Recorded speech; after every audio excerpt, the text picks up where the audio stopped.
बिस्मिल्लाहिर्रहमानिर्रहीम। अस्सलाम वालेकुम। हकीकत टीवी साइंस एंड हेल्थ में खुश आमदीद।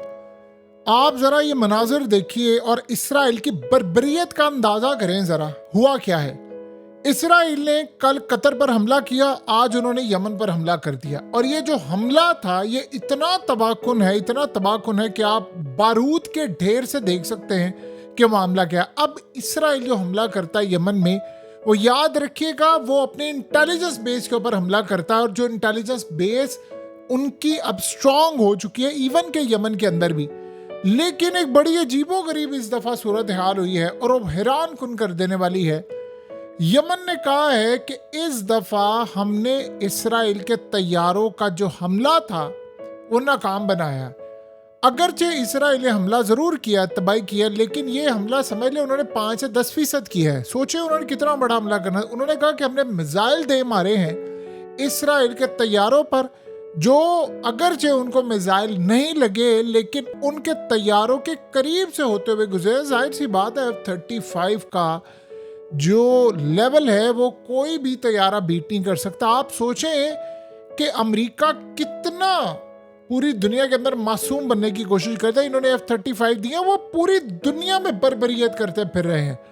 उनके नजदीक पूरे वर्ल्ड का एक ही सोल्यूशन है, गजा बनाना। उन्होंने यमन पर अटैक किया, यमन ने उनको ट्रैक जितना वो कर सकते थे किया, और उसके बाद उन्होंने मिसाइल दे मारे और इसराइल के तैयारे वहां से भाग गए। उन्होंने फर्दर जो इनके पास इंटेलिजेंस मालूमात थी उस पर उन्होंने अटैक करना था और उनके तैयारे निकल गए थे। उन्होंने अटैक नहीं किया प्रॉपर्ली और उसके बाद वो चले गए। अब जरा असल कहानी समझिए हुआ क्या है। आपको पता है कि कतर इस वक्त इन्वेस्टिगेट कर रहा है कि जो हमला हुआ है ये कैसे हुआ है, क्या सूरत हाल है। अमेरिका ने जब कतर के अमीर ने कॉल की डोनाल्ड ट्रंप को और कहा कि ये आपने हमला क्यों नहीं रोका, तो उन्होंने ये बात कही कि भाई हमारे पास टाइम नहीं था, हमें जब पता चला तो उस वक्त हमला रोकना नामुमकिन था। अब जरा सुनिए, अब जो इतलात आ रही हैं और पूरे मीडिया की जीनत बनी हुई है कि इसराइल के तैयारों को कतर की एयरबेस से बरतानिया के जेट्स उड़े, अमेरिका के जेट्स उड़े, उन्होंने इसराइल के तैयारों को रीफ्यूल किया। इमेजिन करें जरा, इसराइल के तैयारों को कतर एयरबेस से अमेरिकी और ये सारे उड़े, रिफ्यूल किया, और इसराइल ने उसी रिफ्यूल के बाद जाकर कतर पर अटैक किया। अब आप बताइए कि जो ये अमेरिका, अब ये सारी वो जाहिर सी बात है कतर ये देख रहा है रिपोर्ट और इन्वेस्टिगेशन। आपको पता है कि कतर इस वक्त सबसे ज़्यादा स्ट्रॉन्ग एलाई है अमेरिका का मिडिल ईस्ट के अंदर और गल्फ कंट्रीज में। 1.4 ट्रिलियन US डॉलर उन्होंने अमेरिका में इन्वेस्ट करने का ऐलान किया। 400 मिलियन US डॉलर का कतर के अमीर ने जेट दिया। अब आप अंदाजा करें इसके बावजूद ये सारा काम हुआ। देखिए, इसराइल ने किसी को नहीं छोड़ना।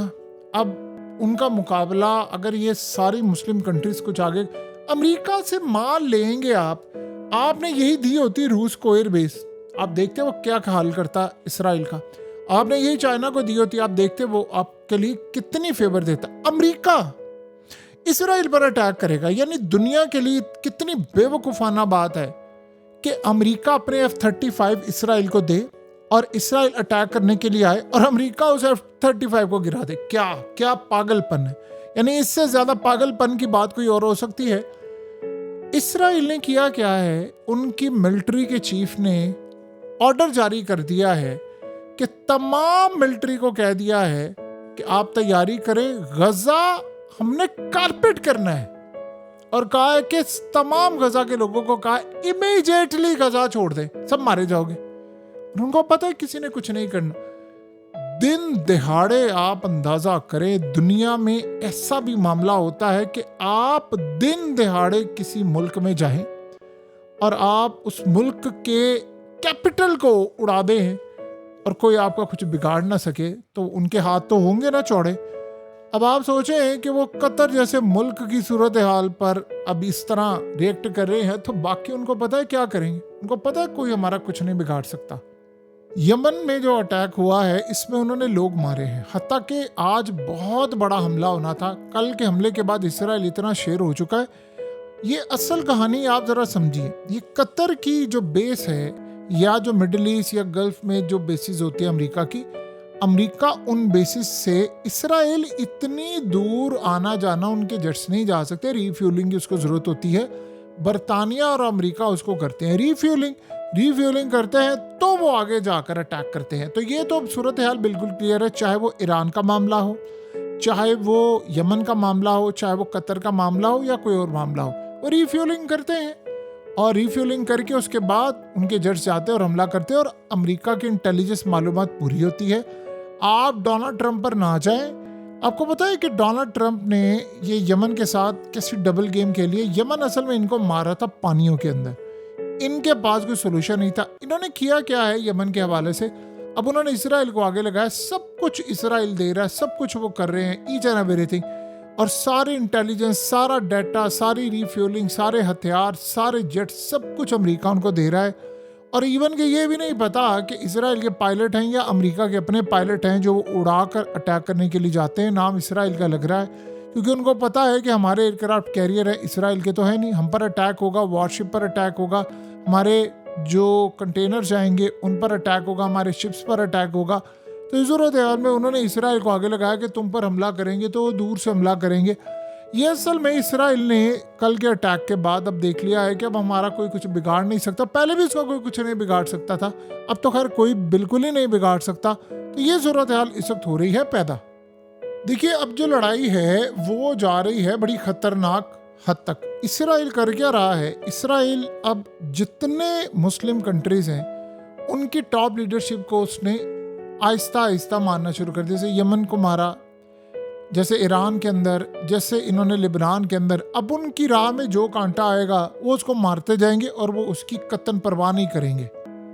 आप सबने देख ही लिया है। रही बात अब कि रशिया उनको खटक रहा था। अब आज आप देख लेना क्या सूरत हाल हुई। आज डोनाल्ड ट्रंप ने, जब ये पोलैंड वाला वाकया हुआ है, ये गजा से 1000 गुना ज्यादा बड़ा वाकया है। हम लोग शायद इसको सोचे ये पूरे यूरोप के साथ न्यूक्लियर जंग हो जानी है। उधर पोलैंड में किसी का ड्रोन आकर ऐसे ही जाली हमला करके इन्होंने गिरा दिया। रशिया ने कहा हमने किया नहीं, उन्होंने रशिया पर इल्जाम लगा दिया। आर्टिकल 4 उन्होंने नाफिज कर दिया है, उसके बाद आर्टिकल 5 लगेगा और ये जंग छिड़ जाएगी। और डोनाल्ड ट्रंप ने आगे से क्या तंज करते हुए कहा, कहता सो फाइनली अब आ गए हो ना, आपने एयर स्पेस वायलेट करके पोलैंड पर अटैक कर दिया। तो कहता हियर वी गो, यानी अब बस अब आप तैयारी करें कि अब लड़ाई की। तो ये असल सूरत हाल इन सब का प्लान है। इसराइल इस सारे मामले पर दो ममालिक को किसी सूरत स्पेयर नहीं कर सकता, नहीं करेगा।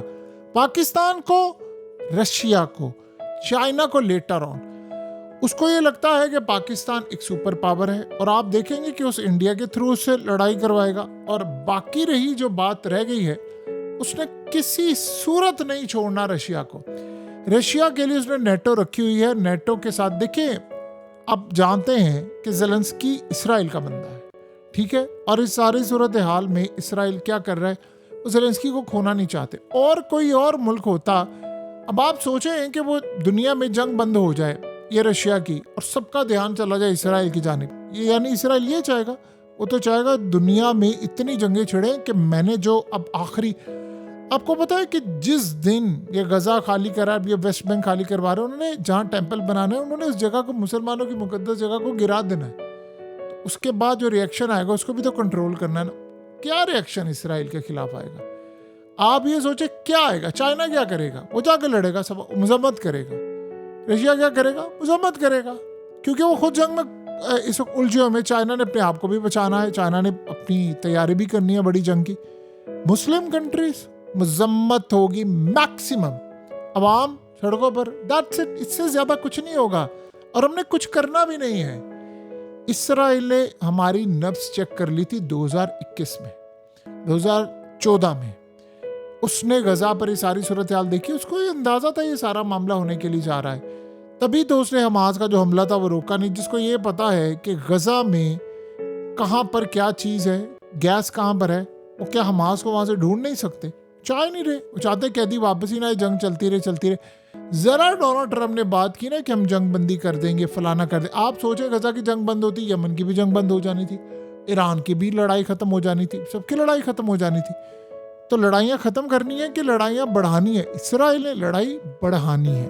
सो अब आप तैयारी कर लें, बहुत बड़ी लड़ाई सर पर खड़ी हुई है और ये पूरा वर्ल्ड अब जा रहा है जंग में।